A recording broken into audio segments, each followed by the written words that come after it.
Gracie Sotaso, taga Barangay Kalikuang, Dingli, Iloilo. Nagapanguma since 1980s, mga 46 years na ako nanguma.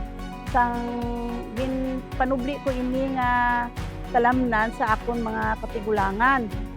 Tapos amo ini ang ginakwaan namon sang amon source ng amon pagpangabuhi, ang income sang amon talamnan.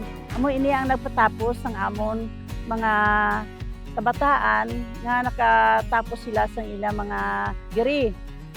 Kag paggamit ko sang istage, nakita ko ang dahon nga malimpyo kag wala sakit. Tapos nakita ko ang bunga nga maayo gid kag wala gid sing masaway ka sa produkto sang Bayer nga ityagi. Kanami gid kay damo gid ang iya produkto nga ginhatag sa amon. Tapos kag pabor man sa amon kay mahal-mahal gid subong ang presyo.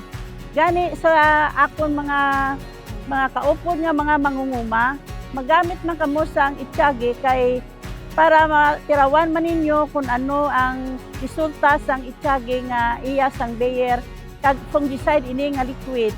Sa Bayer, nagpasalamat kami nga ginhatagan mo kami sing madamo nga produkto nga ginhatag sa amon kag panalog kami sa ani sang ityagi sang Bayer Company.